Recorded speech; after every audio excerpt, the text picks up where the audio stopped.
Hey, it's BT with Tales from a Gemini. Our guest today is Moto Adde. She's a motorcycle traveler from Sweden. She went from Sweden to Italy this summer, and we talked to her about her travels. This is her first podcast.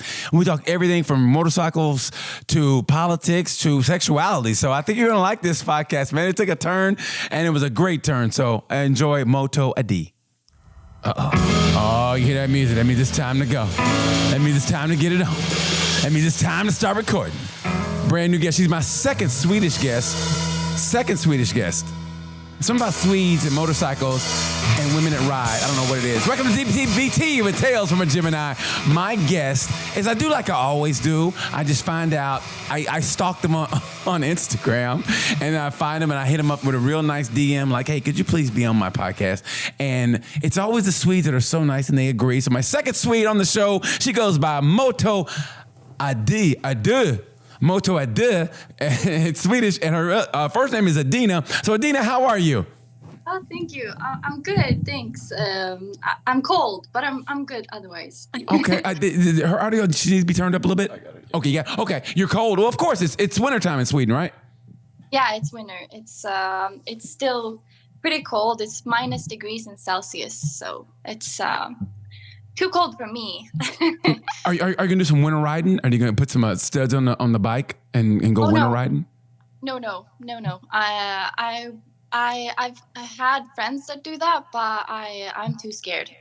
Well, listen, your compatriot Hannah Johansson, who was on the show, she puts winter studs on her bike and she rides. So I know you know her. So why don't you guys team up and travel the world together as a Swedish duo, kind of like wrestling? You know, you got the ladies of wrestling, but the ladies of motorcycles. You guys travel the world together, even in the wintertime. How about that?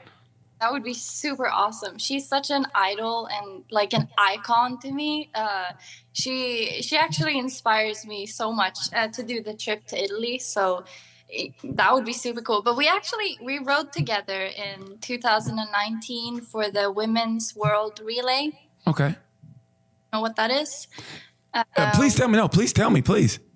It was like an organization, I think, started by, now I don't remember her name, but it was a woman from Great Britain. Mm-hmm. And started rally with this rally stick. And then they would pass it on from women's groups to women's groups, riding motorcycles all over the world. So the stick passed like from woman to woman all around the world. And when they were in Sweden, we rode from Örebro to Stockholm to pass it to the Finnish girls. So that was really cool. And I didn't know it was her. I followed her on Instagram. Yeah. And then heard her say, or somebody called her and it was Hannah. And then like somewhere in my mind, I was just kind of like, no, it can't be that Hannah. And then I was just kind of like, I went up to her and I was like, wait, are you that Hannah? I was just like, yeah. So it's a total fangirl moment. It was super embarrassing, but yeah.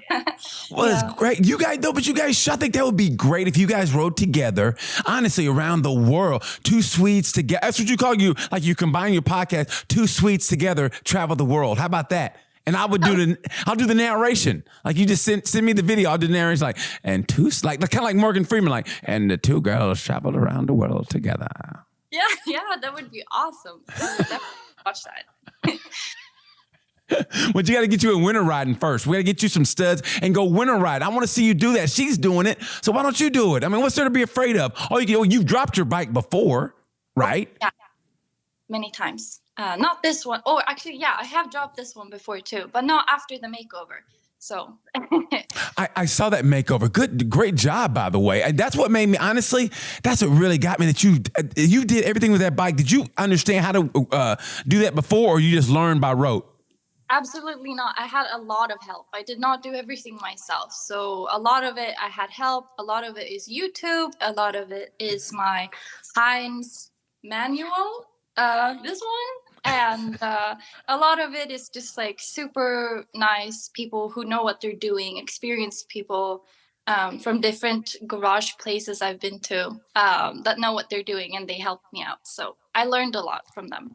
You can learn anything on YouTube. I think you can learn how to build a bomb. You can learn how to build a motorcycle. You can learn anything. Well, not you're Sweden. You guys don't do stuff like that. But I mean, so you can learn everything from YouTube. YouTube is the most underrated, used.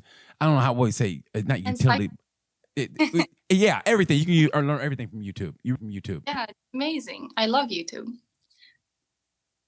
I actually started, I just, after I did my trip, I guess you first saw me on Instagram. I have way more followers there than I do on my YouTube channel. But I'm just like getting started with the whole YouTube thing. And it's so, I'm so impressed by like the patience and the energy and the skill people have to do good YouTube videos. I've totally like what do you call it when you have like an opponent and then they're actually stronger than you thought they were, like misjudged them. Okay. And Yeah. like I thought it was like when I started this third trip, I thought it would be like, okay, well that can't be too hard, like it'll probably take me like no, it takes like so many hours and so much energy and so much work. So I'm yeah, it's a lot of work. It's a lot more work than I thought it would be. But is it reward? But are you having fun? Is it rewarding and are you having fun?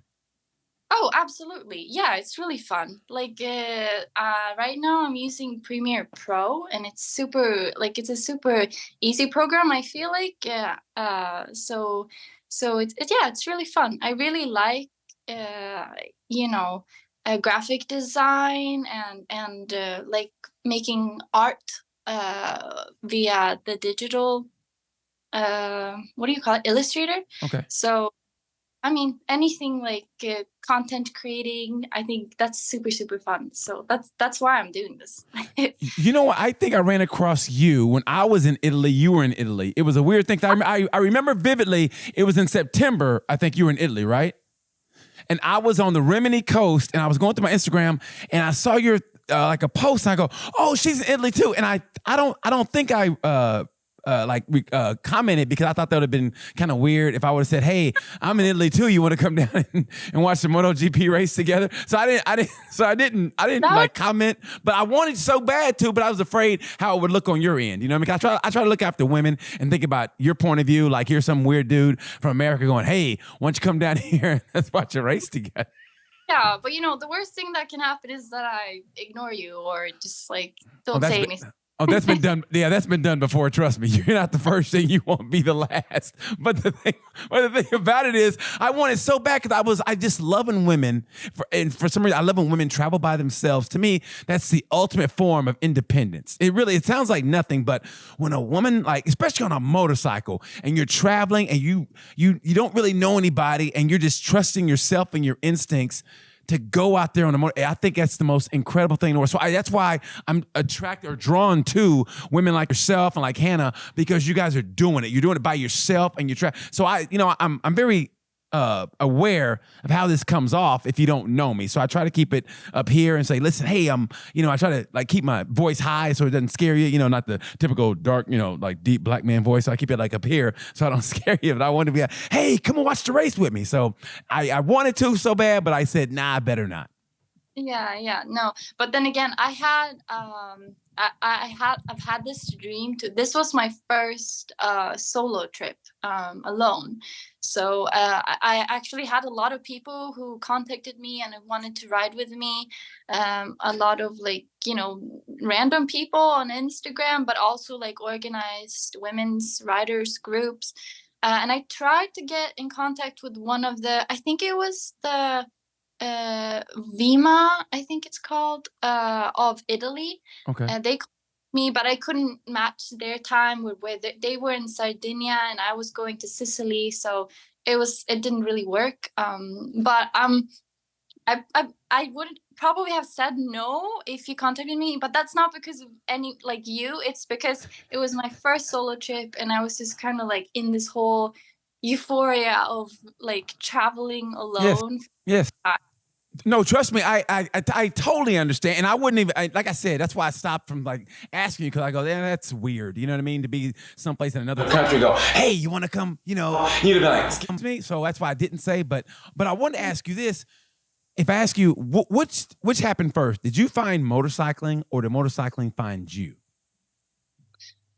Oh, it was probably definitely Well, it's a funny story. It was my I actually did not like motorcycles from the beginning. I hated them. I hated the smell. I hated the loud noise. I hated, like, I didn't like that they went so fast. But then and my partner at the time, he's super into motorcycles. So I was it was a very hot summer, and he was asking me to go get ice cream, and he was like, but you can only get ice cream if you go on the back of the motorcycle with me. And I was just kind of like, oh man, okay, fine. And I sat up on the back. I put on all the heavy sweaty gear, and I was just like so annoyed and like mad. Then, as soon as he pulled the throttle, it was just kind of like a weird butterfly feeling of just kind of like, when you just see someone and then you kind of just like fall in love with them, but you don't know what's happening. So it's a very strange feeling, but I just completely and utterly fell in love right then and there as he pulled the throttle.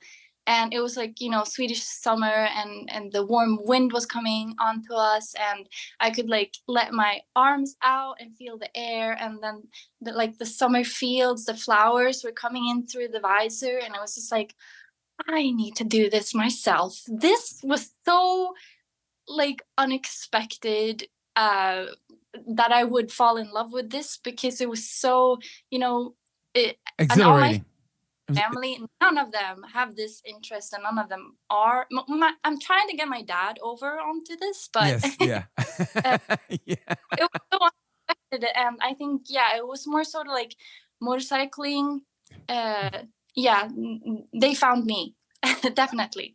It was, I like call it euphoria, because to me was it, once you set on it, and like you said, once you feel that, there's something about that. And honestly, I don't know how people don't fall in love with motorcycling. If you get on a motorcycle and that's not your first reaction, I kind of might, I'm not going to say I won't like you, but it's like, there's going to be a little space where I'm like, you know what I mean? Because I just think that once that happens, that's a love you don't lose. I mean, you don't lose that love, because you I just say you remember it, the smells of motorcycling, that feeling, that euphoria when you ride for the first time, that like, wow. I mean, I'm glad you experienced that. So when did you dump your boyfriend and just go by yourself and go solo?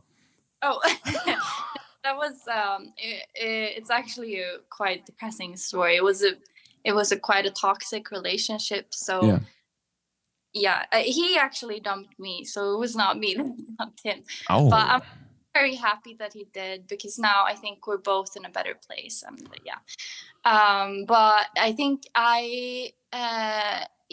we separated, and then so in Sweden we have 3 licenses. We have one for the smaller bikes, and then one for the bikes, and then one for the heavier bikes. And you have to be, if you haven't had the middle license for at least 2 years, and you're under 24 years old, you have to get the middle license first and have it for 2 years to get the heavy bike license.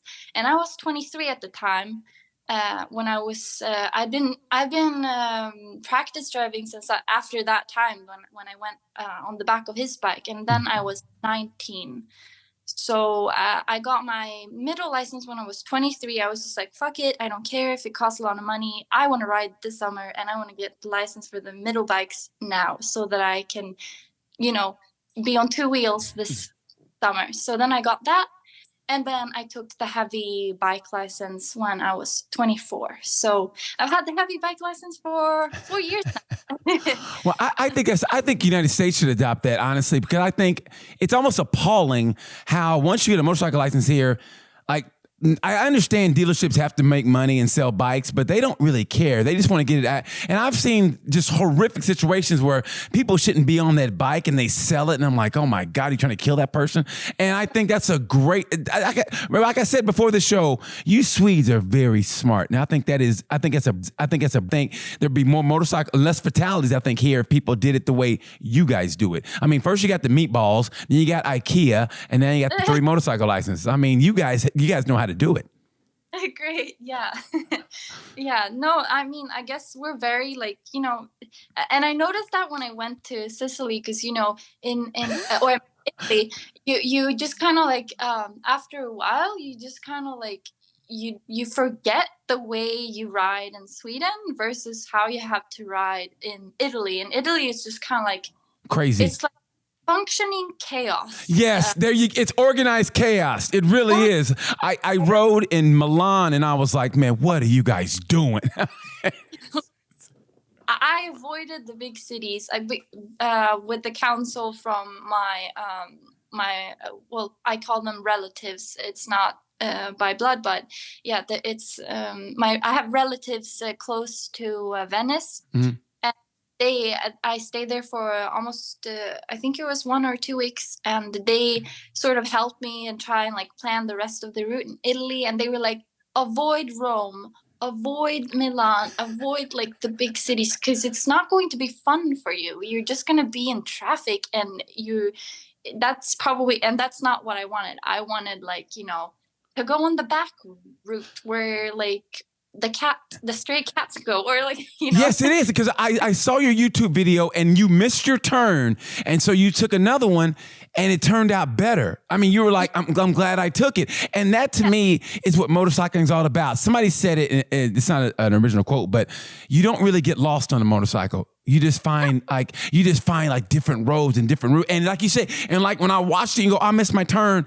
And you were going up on, it's a small road, and it was like, it almost turned out better. You saw beautiful countryside, and that's what motorcycling does. It brings you closer to nature, I think, and it's just a better way of seeing the world. I mean, now I cannot stand being in a car. I was on a motorcycle, and it was like probably 30 degrees, maybe 20 degrees, and I was freezing my ass off, and I go, you know what? At least I'm not in a car. But I meant that. I mean, I couldn't feel my fingers, my toes, before I go, at least I'm not in a car. And I was like, ugh. And that's the great feeling you have on a motorcycle, Yeah, absolutely. I don't own a car. Good for you. Yes. I probably should, since I don't have the studded tires on my motorcycle. Yeah. So really, I have to ride the bus and the train and the metro to get to work. But I just feel like motorcycles are much nicer, and I'd rather put my money on that than a car. Or in the wintertime, get a bicycle. Get like a mountain bike with the fat tires. With the fat tires. Now, that way, if it snows, you won't fall. So get a mountain bike. You'll stay in shape like you already are, and that way, and you'll still be closer to nature. It's like being on a bike, and for some reason, it still helps you be a better motorcycle rider. So get a mountain bike with those big fat tires on it. That's your goal. That's by me telling you that's your goal. So do that. I'm gonna have to get a sponsor though, because now I'm very, very, very broke, completely broke. So stop it! Stop it! I've been like ramen noodles, and not the good kind, like the plastic kind where you Yes. have a little extra seasoning bag in, Yes. like and then it just tastes like salt. It's not really. Listen. Here's what you do. You never outgrow ramen noodles, okay? And here's what. And I had them last night, but I had gourmet ramen noodles. Here's what you do. You get the noodles, okay? But you don't put the seasoning in because it's too much sodium. And what you do, here's what I did. I made the noodles separately, and then I chopped up mushrooms. I put spinach in it, and I chopped up some red onions, put it in there, and then I had bell peppers, and mixed it all together. And Good. Now I'm hungry. Yeah, I'm hungry too. Just saying that. Here's what you do. If you ever come over to the United States, okay, if you ever come here where I'm at in Indianapolis, and you just happen to be riding through on the motorcycle, and you're all cool, and everybody's hitting you up, and go, no, I'm going to see my man BT. He's going to make me some ramen noodles, okay? That's what I want you to do.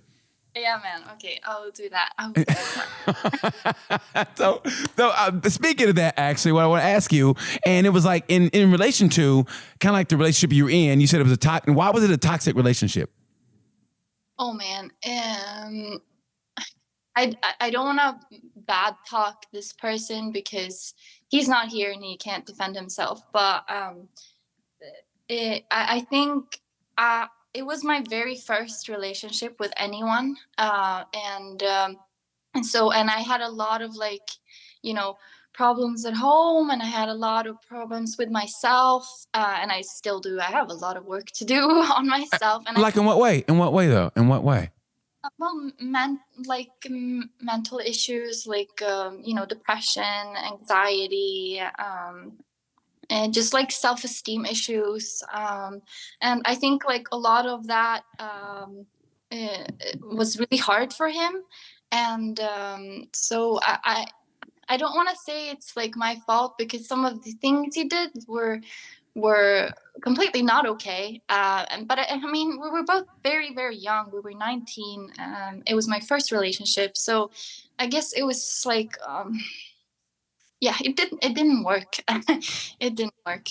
Well, but you understand is you're still growing, and taking it from my perspective, looking at you, and not to belittle that relationship. You understand, like you said, you're young, it's your first real relationships, and everybody goes through it. I know like I said, I don't want to sound like I'm belittling in that at all, because, you find what you find and you fall in love, whatever. But looking at it now, not really knowing what you're going through, but, been through something like that when I was younger. The positive side of that is you found motorcycling, and I think that was a positive part of your life. So that was the positive part. It led you to that. I was reading one of your posts, and you said somebody said I was too sensitive, and you I don't believe in that. And it's the truth though, because we're always evolving as people, and at least you should be. I take it back. You should be evolving as a person. If you're the same person you were. If I'm the same person as I was when I was 18, I mean, something's wrong. I shouldn't be. Muhammad Ali said it best. If you were the same person at 50 as you were at 25, then you didn't grow at all. Now, I still like macaroni and cheese like as a kid. I still like ramen noodles, but in other aspects, I've grown up. And that's what's, with you, and that's where it's going to be. I mean, we all go through it. But you found your motorcycling. You found your passion. It's motorcycling is your passion now, I would say, right? Absolutely. Like I usually put my life as before motorcycles and then after motorcycles, because yes. It really helped me a lot. It helped me with, self-esteem issues a lot, and this trip helped me enormously. And that's also like quite the big point of my social media accounts is, I wish I had that when I was going through all of this. And a lot of the problems with, the being sensitive thing, also like in my relationship, I was often told like, oh no, you can't do this and you can't do that. And also like normally in life, people will tell you can't do this and you can't do that. But I wish younger girls could get that kind of like sense of, you don't have to have a lot of money, you don't have to know everything, and the world isn't a terrible place. Like, people will help you. I have so many stories of people, taking me into their homes. They don't know who I am. They give me a hot meal, a hot shower, and a bed to sleep in. And I wish I would have done this sooner. Even if I haven't had a lot of money, I haven't had, the funds to just buy a motorcycle and go. It's quite a lot of money for me. So, but I just want to show people, and specifically girls, that you don't need a lot. You can take the bad tent and then go. Like, you don't need to buy the fanciest thing.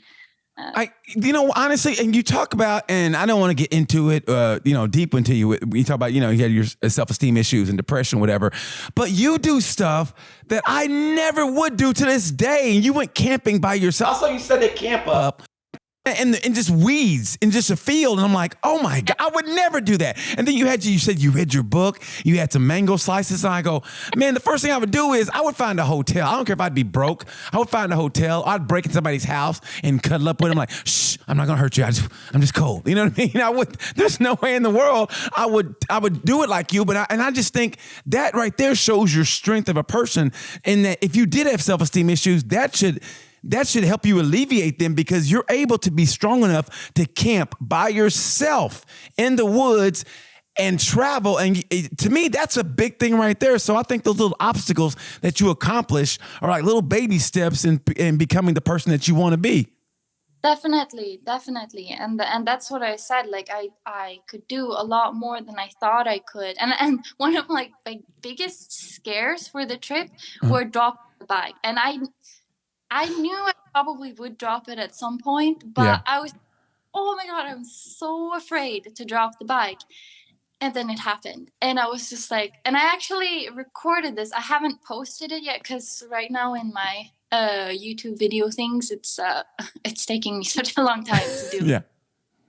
But you'll see later where I recorded myself actually like lifting the bike up for the first time by myself. And it was just like, oh, it was so good for my self-esteem. I was just kind of like, I don't need anyone. I can do this myself. I think that was great. I saw you, I think it was on the trailer part you had, and you're like, you're back, you do it the correct way and you lift it up. And it's great because you see the frustration in your face, like, God damn it, I dropped the goddamn bike. And you lift it. You lift it up and you're so little, but I think, and the great thing about that is, as funny as it is now for us to talk about it, the great thing about it, and it's going to sound corny, but it's going to sound sappy, but I'm a sappy dude, is that there's going to be some little girl that's watching this and she's going to go, oh, if she can do it, I can do it. You and being strong, I said, you know what? You are a strong person. Like I said, because you camped and there's no one in the world I could go camping by myself. And when you lifted that bike up, you know, like we think it's funny, but I mean, honestly, to be as slight as you are and you lifted it, had to give you your own sense of strength. Like, do you realize how strong you are as a person? Like, I'm talking like mentally. Oh, actually, to be completely honest, like I said, I struggle with, like just liking myself. So no, I don't think I do yet, but I hope one day I will. Well, listen, I'm going to give you your flowers now. That's what we call it when you give somebody, instead of like when they're dead, you say how great they were and they go, well, thanks a lot. I'm dead now. I'm a ghost. I don't know. I can't say thank you, but I'm going to give you your flowers now, in that you are a strong person in the sense of, like I said, you're traveling by yourself. You should keep a journal. I hope you keep a journal or a diary and give yourself credit for traveling by yourself when a lot of people wouldn't do that. You had the sense of getting out of a toxic relationship, and you camped by yourself. You put that motorcycle together, you took it apart and put it back together, and you're doing a lot of things by yourself, which people don't realize. When you do a lot of things by yourself, that's a sense of independence that a lot of people don't have. I mean, just being by yourself, period. You have to like yourself to do that. I mean, there's no, you're alone, because, I mean, come on, let's be honest here. You're a nice looking woman. You're educated, but you're doing things which shows as a sense of independence right there. You should give yourself credit for that. I mean, you should. And I mean, that's something I also struggle with. I know I have a great support system. I have my mom, my dad, and my little sister, whom I love them so much. They tell me all of this like almost every day, and but it's it's a mental disorder. It's kind of like depression. When someone says like oh, just get over it, but you're just kind of like, I literally can't.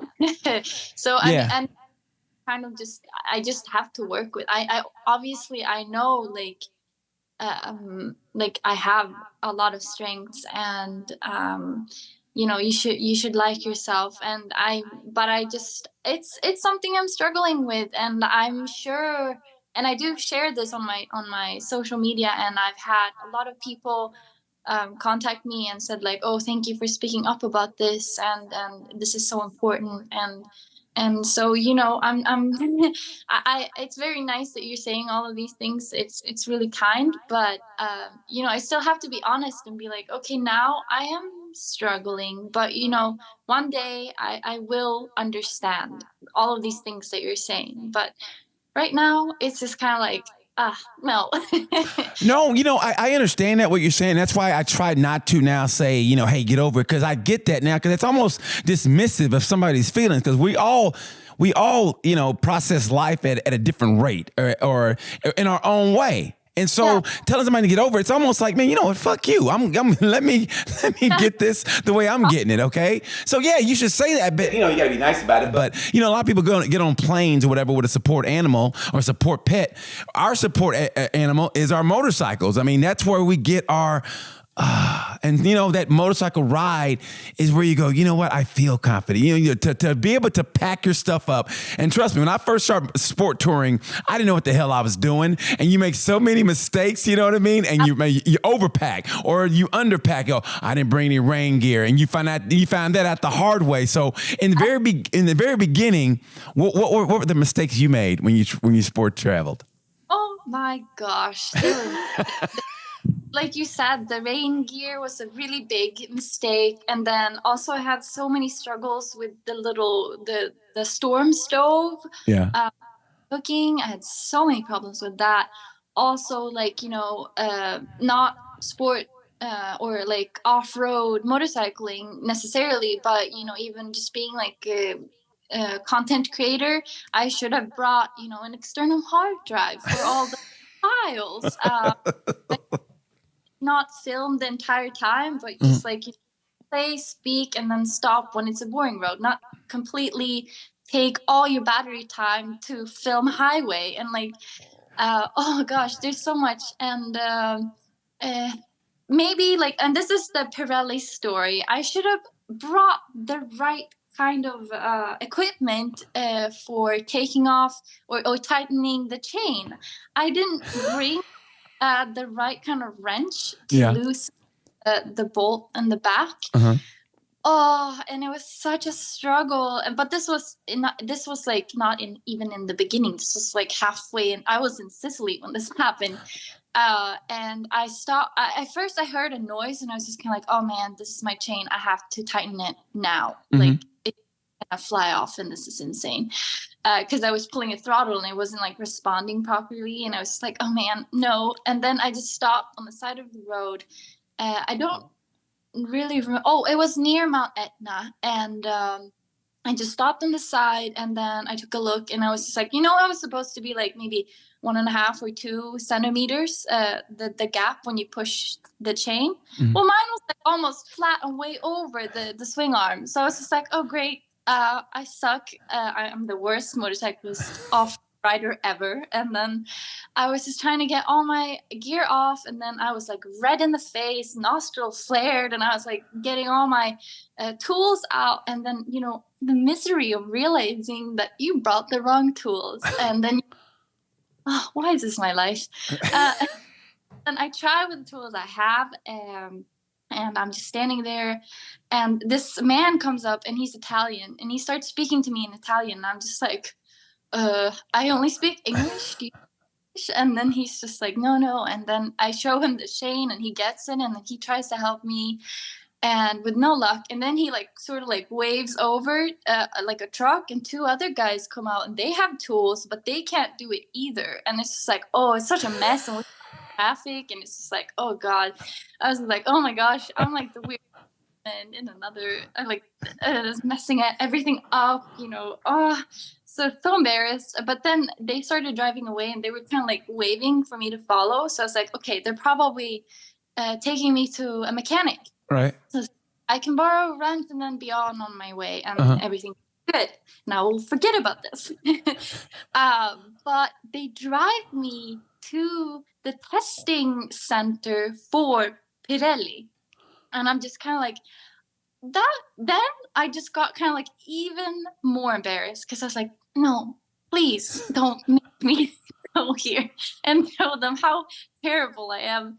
But they introduced me, and they're just like, oh, she speaks English, and then they speak in Italian, so I'm not sure what they're saying, but right. For some, they keep saying English, and one of the guys, his name's Francesco, he comes up, and he's like, oh, okay, I speak English, what's the problem? And I was just like, I just need to borrow a 27 wrench. Do you have one? Can I borrow one? And he's just like, yeah, sure, what's the problem? Like, I need to tighten my chain. He's like, okay, but then we'll do it for you, it's fine. And I'm just like, oh, thanks, that's really nice. And so they did everything, and they're like, oh, did you check the air pressure? And I was like, don't on my bike. And then they filled up with air, and they were like, oh, your blinker's not working, do you need help with that? And I was like, okay, I'll just give up. Yeah, I'm failing. And they started like, they were so kind. They weren't like telling me like that I did everything wrong. They were just like, oh, this happens, and where are you from? And I was like, oh, from Sweden. Like, what? really? That's so cool. And so then they took me in and they introduced me to like the boss of Pirelli at their workplace, and then they gave me the t-shirt and they showed me around. and then and then also the journalists for Moto Adde, I don't know if you know, it's like a German motorcycle magazine. All of those guys came in, and one guy was Swedish, so I started speaking to him, and I was just kind of like, and then everyone was just kind of like, hey, this Swedish girl just rode all the way on her Royal Enfield by herself. And then everyone was just like patting me on the back and were like, hey, good job. And I was just like, see, how beautiful is life? I mean, it was meant to be in the fact that it broke down, but those people helped you. You took a chance on them, and you followed. And you followed them, and now look, now you got best friends for life. I mean, what a great story to tell. That's the beauty of life, and that's the strong in you coming out. Honestly, to break down and try to fix it yourself. I can barely put gas in my motorcycle, but you know how to tighten a chain. I can't do anything. I really can't. I can't do it. I can put gas in it, and that's about it. And you did all that. You should seriously pat yourself on the back. What you did is incredible. I mean, you're stronger than you think you are. Oh, thanks. That means a lot. Thanks. That's really nice. And I remember, because I get that, and I'm saying that because I remember the post you had. I think you were in Bologna at the embassy. I think, and you said you casted a vote in the Swedish election. And you talk about how happy you are that women are voting and this and that and making change. And I was like, are you active politically, or do you like follow women politicians, or is that an area maybe you'd like to get more involved with? Oh my gosh, no, definitely not. I should be more, what do you call it in English when you know a lot about politics? I don't know anything, and I feel very confused. I actually. When I was 10, we moved to the US. And, where'd you go? Where? Maryland. So I'm on the wrong side. I know, east side. We actually never went to the west side, and we stayed there for almost 8 years. I think it was like 7.5 years. Okay. So teens were in the US, and so I learned more about the American government and how that worked rather than the Swedish government. And my sister is so good at this. I wish she was here. She could explain it to you, but I don't. I am though very I'm very left. So I voted for the left party. And I'm very, very for a democracy and, everyone's human basic rights, and very passionate about, there's a lot of talk about immigration now to Sweden from both Syria and Ukraine and, everywhere where there's problems in the world, and people are searching to get asylum in Sweden. And I'm just... I think it's awful right now how we're limiting people to get away from war and famine, and we have so much space. I think it's stupid that we can't take more people in. But I don't know anything about politics, so I shouldn't speak about it. But I'm very much for treating people like human beings. And and it's almost a shame that you have to say that. I mean, if you think about it, I mean, that should be, duh, but some people don't want to play right, as I like to say. They don't, you go, what are you thinking? I mean, it's like we're all humans. We all should be treated equal, but then it sounds good on paper, but then it loses itself when it gets to reality, Yeah. Are you a fan of Greta Thunberg? Oh my gosh, I love her. She's so cool. Yeah. I love that I don't know why they always pick on her. Like when she went out with Andrew Tate, I thought that was great because she got the last laugh. I thought that was great. When she said, if you recycle those pizza boxes, you wouldn't have went to jail. Yeah. She's so cool. Yeah, I love Greta. She's just, she's so... I think we have a lot learned from her, even though she's so young. She's so smart. She really, if I would describe one person as smart, I would say Greta. She is just she has so much knowledge. I love listening to her. I follow her on Instagram, and I listen to a lot of her, promotional videos, and when she's speaking at different conferences and stuff like that. I think she's very inspirational. We have a lot to learn from her. I think we do. I mean, people dismiss her, and I go, in life, you never dismiss anyone. I think that's our problem. You can't say, oh, I can't talk to you. I wouldn't talk to you and look down on you because, you're younger. You don't, you can learn something from everybody. Like from you, I learned, okay, don't drop my bike. I learned, and if I learned from you how to pick a bike up or how to, go camping. I mean, there's little things you learn from everybody in life. That's what life is all about. You got to keep your mind open and extract the positive things from people. And from you, I go, man, the fact that you're camping, I just think that is unbelievable. And it's little things like that. And I think personally that if women need positive role models. And I think because as a man, we always can go, at least I'd lean towards sports, but I always go, okay, Michael Jordan or Valentino Rossi or Marc Marquez. It's easy to say, but as a woman, who are your role models that you look up to? Or have you ever had one growing up? Oh my gosh.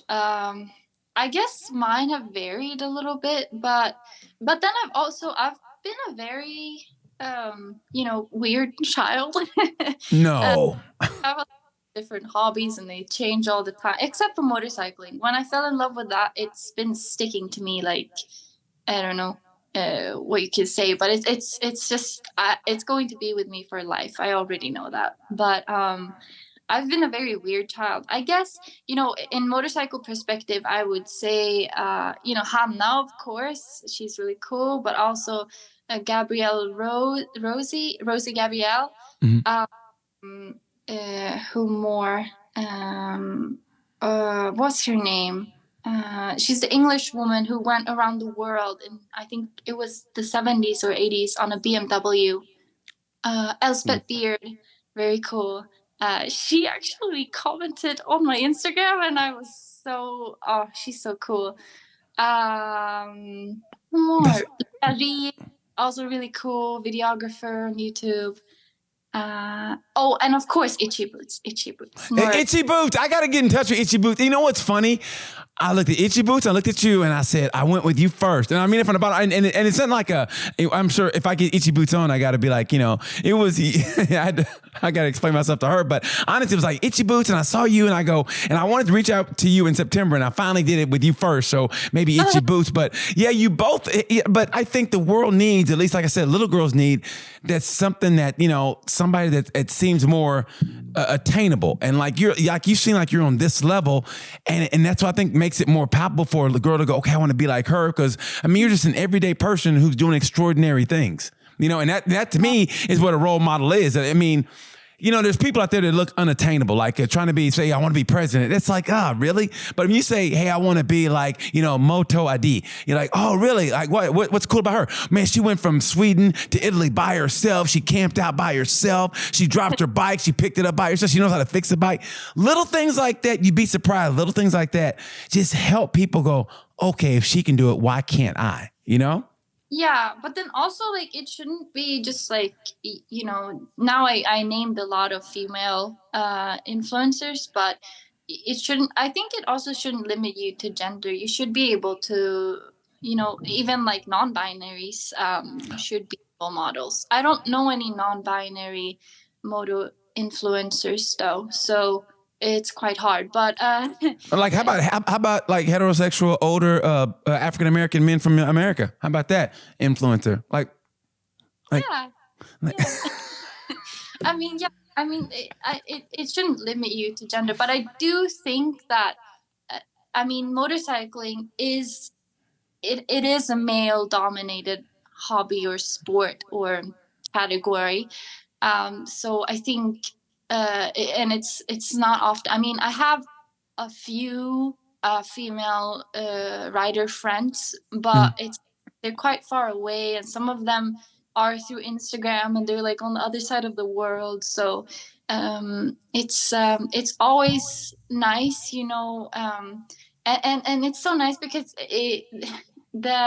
I've been in groups with just guys and motorcycling, and then I've been in groups when it's just girls and it's motorcycling, and I don't want to separate them, but there is a difference, at least with the groups that I've been with. What's the difference? What's the difference?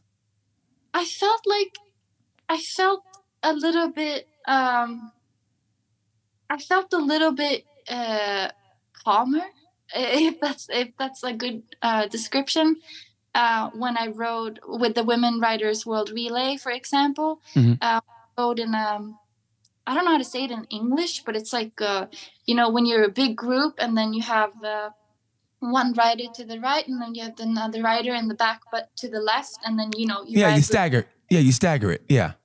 Yeah, and it was just very calm, and we rode to see the scenery, and it was more like in a more fitting pace for me. I'm not a very fast rider. I can of course ride fast, but that's not why I ride. Right. I feel the freedom and the adventure, and obviously to see the nature. So I don't want to go in 200 kilometers per hour. I want to take it slow. I would rather go like I said before, on the back road at 50 kilometers an hour and see the ocean, than go on the autobahn in 300 kilometers. So but the main difference was that when I was riding with the guys, it was more sort of like a competition who could ride the fastest. That's men stuff, and after a while it's just kind of like, hey, I need to leave your group because this is not good for me. But I mean, they were great people, but it was just the type of riding they were doing, and they obviously were all sport bike riders too. So that could be it too. If I was going with off-road, a group of men with off-road riding, maybe it would be slower and I would feel more comfortable. But from the groups that I were with, I felt more calm, and I enjoyed it a little bit more when I was with the girls, because they were going, calmer. Yeah. It was more scenic. Well, you know what? Like I said, everybody rides different, and I think that's why I switched up my riding. I mean, I was a sport bike rider, and then I said, you know what? I saw how people, they ride around the city, and I'm not going to belittle them, because I did the same thing too. You ride around real fast in the city and this and that. And then I said, you know what? I want to keep motorcycling in my life because I like them, but I realized I had to change. So that's why I bought a sport touring bike. And now to travel and see the world, or at least see the United States, whatever. And that to me, it's the best. When when I was in Italy, here's what I want you to do. I don't know. Have you been to the Stelvio Pass yet? No. Where's that? It's in Italy. I rented a bike in Milan, and I rode up to the Stelvio Pass, and they were getting ready for the Tour de France. There was nothing but motorcycles and bicycles, my two favorite things in life. Motorcycles and bicycles, going up to Stelvio Pass. And I mean, you would love it. You would. So the Stelvio Pass. I'll be a pass. Stelvio, Stelvio. Stelvio Pass. Look it up on Instagram. You'll see it, and you would be like, because the road goes like this, and it goes all the way up, and it's beautiful. And it get to the top. You get to the top, and there's Italy, France, Spain, and Switzerland at the top, and you see all their flag. It's and nobody was at the post, so I rode over into Switzerland and did a U-turn and came back. But yeah, you got to do it. You got to do it. That sounds awesome. Yeah, you would love it. So put that on your bucket list. And who knows, maybe we'll ride together. You never know. Yeah, that would be awesome. That would be really cool. Why did you skip the Netherlands, though? The Netherlands are the shit. Why did you skip it? No, I've been there before. Okay. I was dating a girl there. So when I did my internship at John Doe. I don't know if you read that, but I'm a garment technical designer. Yes. When I was in school, I did a 5-month internship at John Doe, and they make motorcycle clothing. And so I lived in Germany, and then she was like, we were, dating, and then she came over to Germany and visited me, and then I came over to the Netherlands, and she actually had a Royal Enfield Himalayan. So that was the first time I got to try the bike, and it was so nice of her. She let me ride, and it was really cool. And yeah, the Netherlands were beautiful. We were in Kinderdijk with or Kinderdijk. I don't remember what it was called, but with the windmills, and it was so beautiful. And we went to Noordwijk with the ocean, and that was also so beautiful. So yeah, I've already been to the Netherlands, and I went motorcycle riding there. So I kind of felt like I can skip this. I really want to get fast down to the French Alps and to Italy, where I was just gonna experience like the cool things that I haven't seen before. I was in Groningen over the summer. I was there for the week. I was in Groningen. I had a great time. It's one of my favorite cities now, Groningen. I think you would love it. Okay. So who knows? Maybe we'll meet in Groningen this year. Maybe I'll come over in the summertime. You bring a bike down. I'll steal a bike, and maybe we'll just ride. Maybe we'll just don't about it. But we'll like steal a bike. We'll just ride for the weekend or whatever. We'll have matter of fact, I got a speeding ticket from a motorcycle cop in the Netherlands this summer. Yeah, because I didn't know he was a cop. So I was going really fast, and I passed him, and he got mad and said, "Pull over." Yeah, I know. Part about being a slow rider, you will never get a speeding ticket. So you don't have to. So I didn't know. I know it's a little bitty thing, but are you bisexual or whatever? Are you just like men and women or? No, I'm bisexual and I'm out. So yeah. So I date both, but that's always, it's still I'm still kind of figuring that out, because right now I only date women. But I don't, I mean, I date a little bit, but right now it's just been like, my life has been so messy. So it's just been like, no time for it. A little bit, but it's just, it's a mess. But anyways, yeah, I date both, but for now I only date women. So I'm still bi, but I guess you could say it as I follow this, Instagram girl, and she does a lot of great content on bisexuality and understanding your own sexuality. And she phrased it like this: like, you can have like a sexual attraction, and then you can also have a romantic attraction. And the romantic attraction could be like somebody you could see as your life partner, and then the sexual attraction is just something you see someone and then you're like, I like that person. So I guess right now I'm trying to like figure out, okay, I might be like both sexually attracted to both genders, and I haven't quite figured out the non-binary part yet, and and the pansexual category, but I think I'm standing in the bi category for now, and that I'm romantically attracted to women, but then sexually attracted to both. Long story, sorry. No, it's okay. No, I'm glad you brought it up. I was kind of hesitant to go there. I didn't want it to, turn into a different kind of podcast and you think I'm a creeper. Like, I'm glad I didn't talk to you in September. But yeah, so I just wanted to know. I just, was very curious. Yeah, no, and I think it's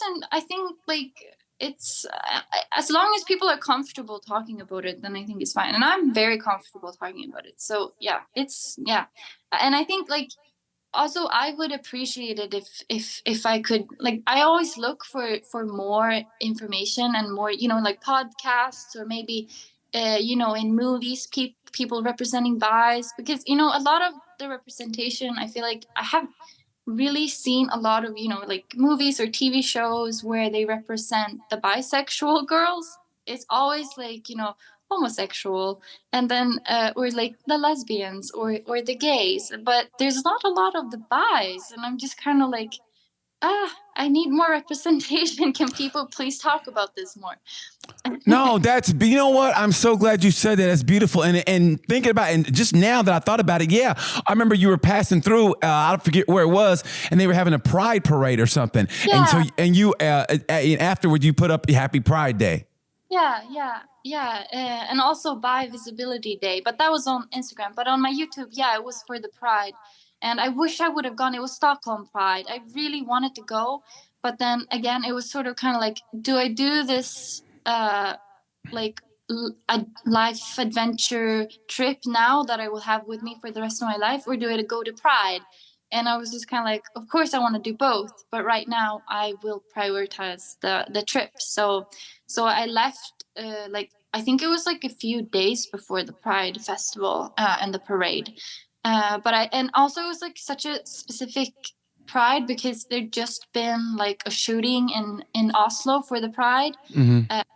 For the Pride, people had gone to this specific gay bar, and there had been a shooting and people died. And so I just and then there were a lot of talks in Sweden now if people were gonna go or not, because they were afraid that something similar would happen. And I was just kind of like, oh man, I really have to support this now, because um, I feel like everyone, of course, everyone can be scared and stuff like that. But I felt like personally, I really want to go to just sort of show that you cannot oppress us. We should not have to feel afraid. And I just really wanted to be there to support them. But yeah, I had to choose my trip. So I chose the trip. No, I think honestly that is beautiful. I love finding out about this about you because I didn't ask beforehand, and I love finding because, like I said, there's going to be somebody who maybe identifies as a rider and watching this, going, "Oh my God, yeah." Maybe you guys can hook up and ride and support in that way. You know what I mean? Because it's like when I saw that, and you talk about representation.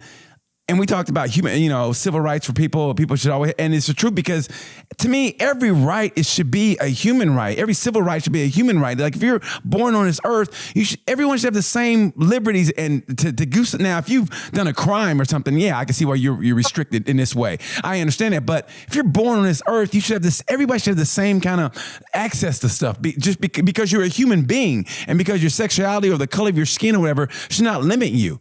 You know what I mean? I mean, I've shown support because my roommate, now she's lesbian, my roommate is. So, like now, and I've always been a champion of like just rights, period. And I hate when people talk about anybody, whether it's sexuality or their race, whatever. But now it takes a different meaning now than my roommate, because she's, we love each other. She's one of my favorite best friends in the whole world. So that hurts me too. Also, just back to human beings, but the fact that they're gay and they're being targeted, man. I mean, African Americans we can definitely speak on that. So, you should be commended for that. I mean, you really should. And I don't give you, like I said, you should give yourself a lot of credit because you're a lot stronger and you're, without knowing, you're probably a role model for somebody and you don't even realize it. Oh, that's so sweet. I had a girl write to me. I have a lot of people. I mean, I don't even understand how I have followers on Instagram. I feel like I didn't do anything. So it's kind of weird and bizarre that I had it blew up in my face like that. Yeah. But it's cool. It's fun. But there was this one girl who wrote to me, and she said oh my God, I just saw your Instagram. It's super cool. And I actually bought a Royal Enfield Himalayan, and I started practicing, and, we started writing to each other. And it was just it was such a nice feeling to just be able to relate to someone and to have the same kind of experiences and then talk about it. So yeah, that was really, really cool. I don't remember her name now, but yeah, but it was really cool that she wrote to me. I was super happy that she did. Here's what I think, and this is what I hope, and for both people, because I really think that when you see this is your first podcast, so I hope you put it up on your stories. I hope people watch it, and I just want them to get a more of a feeling about you and who you are as a person. You know what I mean? I mean, honestly, it's for me because I just love motorcycling and I love independent women. And I think independent women in the sense of motorcycling to me is the ultimate form. And so, we're both helping each other, but I just really want this to blow up for you. And I want it to, and I want you to ride around the world. And I want to see you and Hannah get together and do the sweetest duo and ride around the world. Now, what is your goal eventually in motorcycling? Do you want to do more traveling? Do you want to maybe get a sport bike and go on a track day someday? What are your ultimate goals in motorcycling? Oh gosh, if my dream would be that somebody would sponsor me and I could just ride around the world every day. But you have to be kind of realistic, and that's why I don't. I'm not posting. I'm posting old photos right now because I'm obviously not traveling. Yeah. But yeah, the dream, absolute dream, would be to just ride around the world. I'm very obsessed with Asia right now, so that would be super cool if Royal Enfield could sponsor me. That would be very appreciated. Now, where in Asia? Where in Asia? Oh, everywhere. I would love to just go to Mongolia and then do the north and then do everything, and then all the way down to Bali, and then go over to New Zealand and maybe Australia. I just want to see that whole part. Vietnam, Thailand, China. I want to do it all. Maybe not like, I don't like the cities, so I always want to go like on the countryside.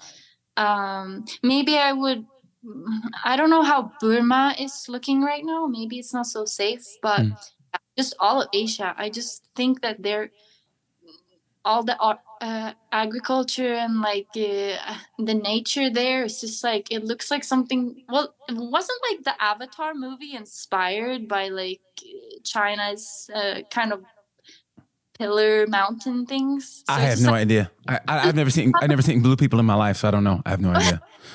Just the Smurfs. All I know is the Smurfs, and that's it. And then Avatar shows up, and I go, "Yeah, I was watching a cartoon of that like 30 years ago." So yeah, so I don't know. But you know what? You should write. If you go to Thailand, I did a podcast with a girl from Thailand. She does motorcycle tours. I can hook you up. So you tell me when you want to do that, and I'll hook you up. I'm sorry. Say again. That Bikedonia.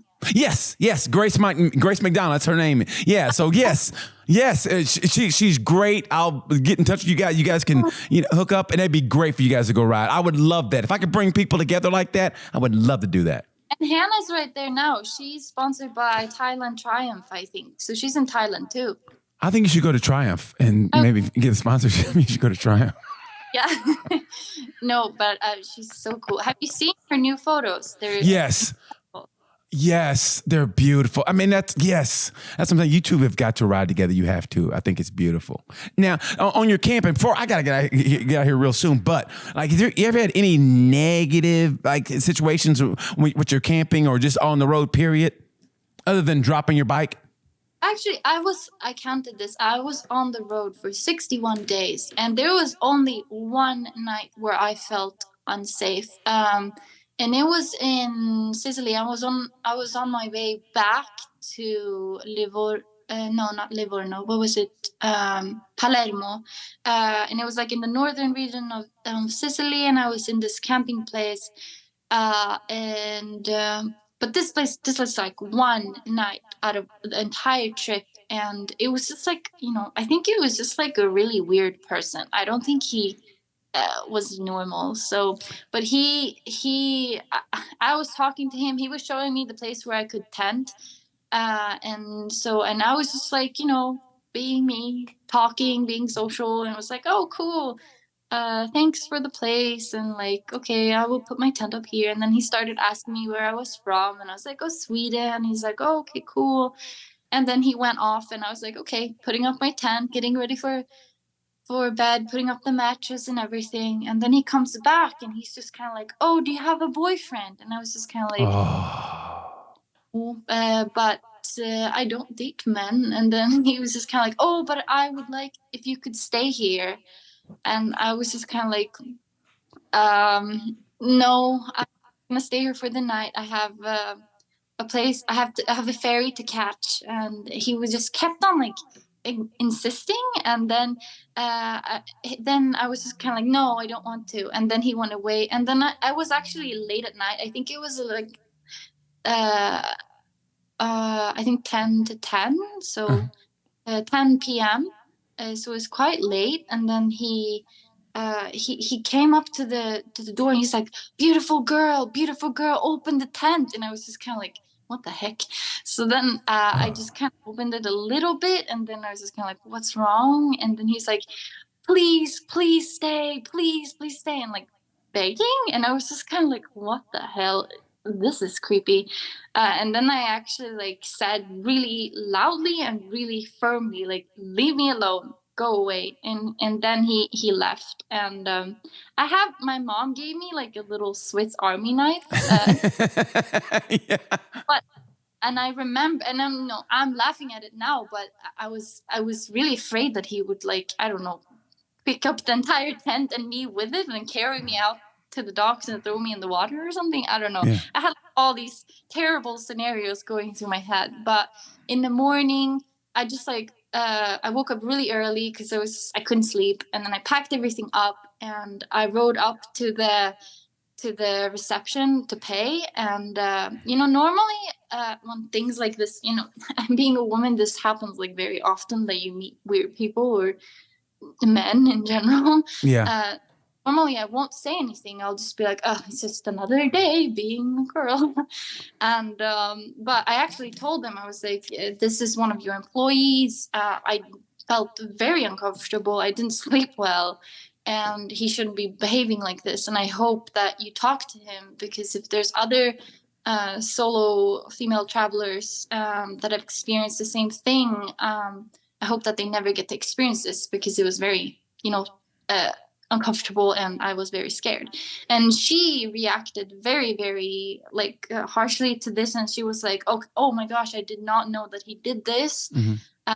Going to definitely talk to him about this, and this is not acceptable at all, and we're very, very sorry that this happened to you.